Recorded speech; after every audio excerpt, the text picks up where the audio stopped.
Terkait dengan tingkat kelulusan SMA dan SMK Kabupaten Maluku Tenggara tahun pelajaran 2019-2020. Untuk tingkat SMA ini dari total peserta 1.268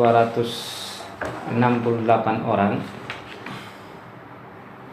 yang lulus itu 1.253 orang atau kurang lebih 98,8%.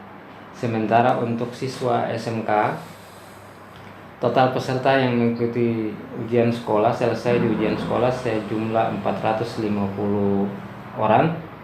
Itu yang lulus 442 orang. Berarti tidak lulus 8 orang atau persentasenya kurang lebih 98,3%. Untuk sekolah itu tingkat SMA itu kurang SMA dan sederajat itu kurang lebih 19 sekolah, sementara SMK itu terdiri dari 8 sekolah. Jadi untuk itu di luar MA. Jadi kita hanya yang ada di SMA ini ada 15 SMA tambah 1 seminari, 2 SMAK dan 1 SMA LB. Jadi total SMA ada kurang lebih 19 dan SMK-nya ada 8. Ya baik Pak, apakah dengan proses program yang baru ini kira-kira ada dampaknya nggak yang nggak lulus ini Pak?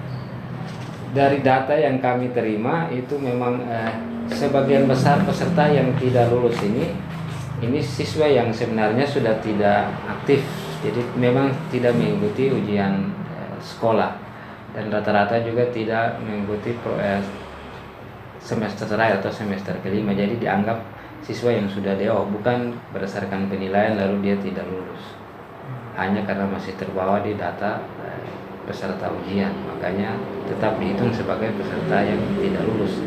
Tapi secara proses itu masuk dalam siswa yang sudah DO.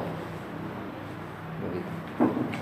Oke baik, kira-kira dengan di tengah-tengah pandemi corona ini dari dinas provinsi sendiri yang menerapkan program-program baru ke depan untuk cabang sendiri itu kira-kira apa saja Pak, bisa dijelaskan?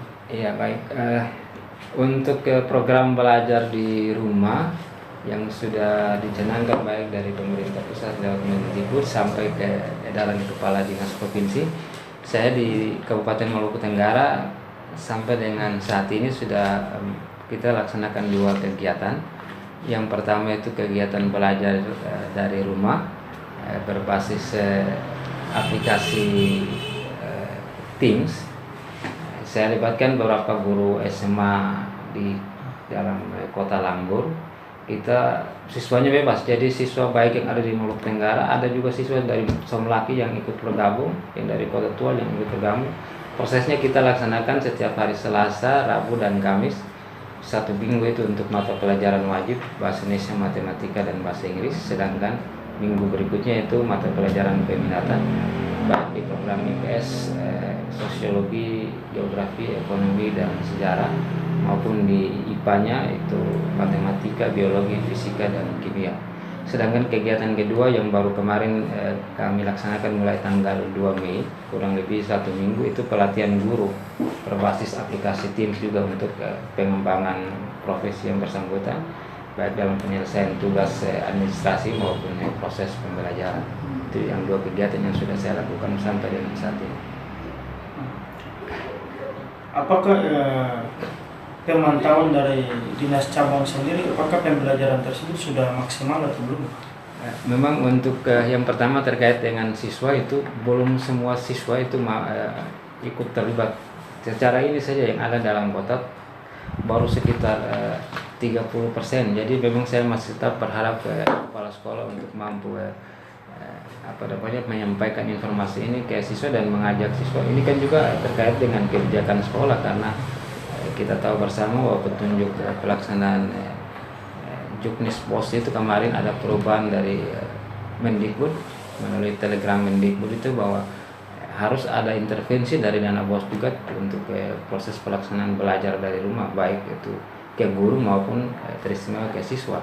Hanya karena siswa yang ada dalam kota juga sebagian yang ternyata berdomisili di desa-desa, sehingga penggunaan IT lewat handphone dan sebagainya juga pada akhirnya tidak mungkin, sebagian besar tidak punya, ataukah mungkin ada yang punya tapi belum terdata secara jelas di sekolah, sehingga penyampaian informasi ini belum sampai ke yang bersangkutan. Sementara untuk guru itu memang kami sudah komunikasikan semua, dan kemarin untuk pendaftaran untuk pelatihan guru berbasis Teams ini malah untuk tahap pertama terpaksa harus kami batasi karena begitu banyak yang punya keinginan untuk mendaftar untuk bisa tahu terkait dengan penggunaan aplikasi Teams dalam proses baik belajar maupun penyelesaian administrasi. Iya, satu lagi ada anggaran yang dengan adanya pandemi corona ini Indonesia memotong berbagai anggaran, Pak. Kira-kira untuk dinas pendidikan dipotong nggak dana bosnya? Kalau dana bos memang tetap berjalan sesuai dengan sudah dieksekusi duluan sebelum wabah mulai merebak di lapangan, sehingga dana tetap sudah dibayarkan triwulan 1 untuk triwulan 1 sesuai dengan penetapan awal. Jadi kan dibayarkan per siswa per tahun. Jadi untuk SMA kemarin itu 1.500.000 per siswa per tahun, itu sudah di triwulan 1 sudah dikucurkan sesuai dengan penetapan itu, jadi tidak ada pengurangan. Kita belum tahu nanti untuk triwulan kedua dan selanjutnya, tapi triwulan 1 sudah dikucurkan. Hanya kemarin kan ada kebijakan dari Mendikbud terkait dengan intervensi BOS ini. Pertama kemarin itu di awal tahun pelajaran atau anggaran itu di situ disebutkan bahwa untuk pembayaran guru honorer itu harus guru yang punya NPTK dan terdaftar di Dapodik. Tapi kemarin karena kondisi wabah, pada akhirnya untuk proses NPTK itu ditiadakan oleh Mendikbud. Jadi yang penting dia terdaftar dalam Dapodik, itu berarti bisa dibayarkan lewat dana bos. Dan kemarin sosialisasi informasi semua sudah ke sekolah, jadi semua sekolah sudah membayar seperti itu. Hanya terkait dengan masalah yang tadi saya sebutkan, untuk khusus COVID belajar dari rumah itu memang diharapkan sehingga semua sekolah itu berpartisipasi aktif dalam proses belajar dari rumah terkait dengan penggunaan IT ini dan handphone dan sebagainya. Ini harusnya ada paling tidak semacam intervensi pulsa ke siswa dan guru sehingga proses ini bisa berkesinambungan. Tetap daripada kalau kadang kan siswa punya handphone tapi masalah pulsa juga jadi beban yang tidak bisa untuk mereka selesaikan sendiri, dan itu sebenarnya sudah ada tunjuk resmi dari Mendikbud, tinggal saja semua sekolah bisa segera mengambil tindakan untuk menyelesaikan itu. Iya Pak, ini yang terakhir Pak, harapan Kepala Cabang Dinas Pendidikan Provinsi Maluku kepada kepala-kepala SMK dan kepala-kepala SMA di Kabupaten Maluku Tenggara, dan harapan juga kepada siswa. Iya. Kemarin memang yang pertama terkait dengan pelaksanaan penyampaian hasil kelulusan. Yang pertama sebelum hari penyampaian kelulusan tanggal 2 Mei kan saya sudah menyurati Pak Kapolres, Pak Dandim dan Kasatpol PP Malwa untuk mohon bantuan pengamanan. Dan kemarin alhamdulillah proses tanggal 2 itu sampai dengan malam tidak ada tanda-tanda siswa melakukan aksi berkelompok, konvoi dan sebagainya, coret-coret pakaian.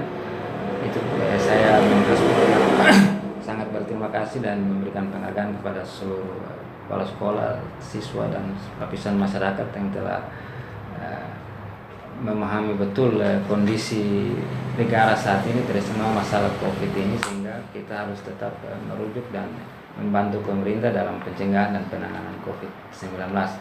Yang kedua terkait khusus dengan pendidikan, saya mengharap pertama dukungan dari semua teman-teman kepala sekolah. Kita harus lebih komunikasi itu lebih dibangun lebih baik, kita harus lebih cepat tanggap terhadap permasalahan yang ada di lapangan.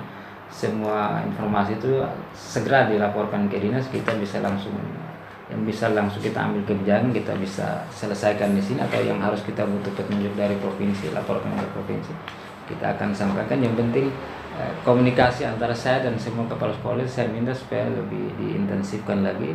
Kita harus terbuka untuk menerima semua kekurangan dan masalah yang ada di lapangan, itu bisa kita terima dan kita laporkan untuk diselesaikan baik di tingkat kabupaten maupun di provinsi.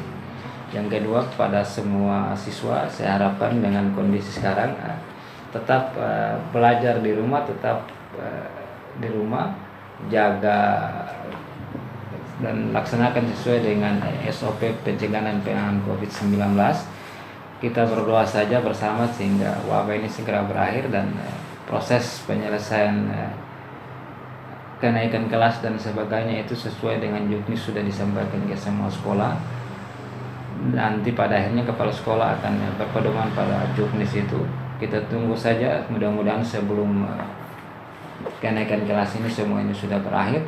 Dan satu pesan saya kepada masyarakat terkait dengan pendaftaran siswa baru nanti ini, di semua sekolah kami sudah sampaikan petunjuk dari Ibu Kepala Dinas. Siapkan saja Bapak Ibu punya anak, punya hal-hal terkait untuk pendaftaran. Kita menunggu sampai apa-apa dari provinsi baru pendaftaran itu dibuka. Pendaftaran ini dibuka, nanti mungkin ada yang langsung lewat online, ada yang langsung guru akan sosialisasi dari rumah ke rumah. Bapak Ibu tetap saja di rumah, jangan bergerak ke sekolah. Sekolah nanti yang akan menjemput itu di rumah, ataukah bisa langsung mendaftar lewat pendaftaran online lewat WA maupun website sekolah masing-masing. Itu harapan saya. Terima kasih. Terima kasih.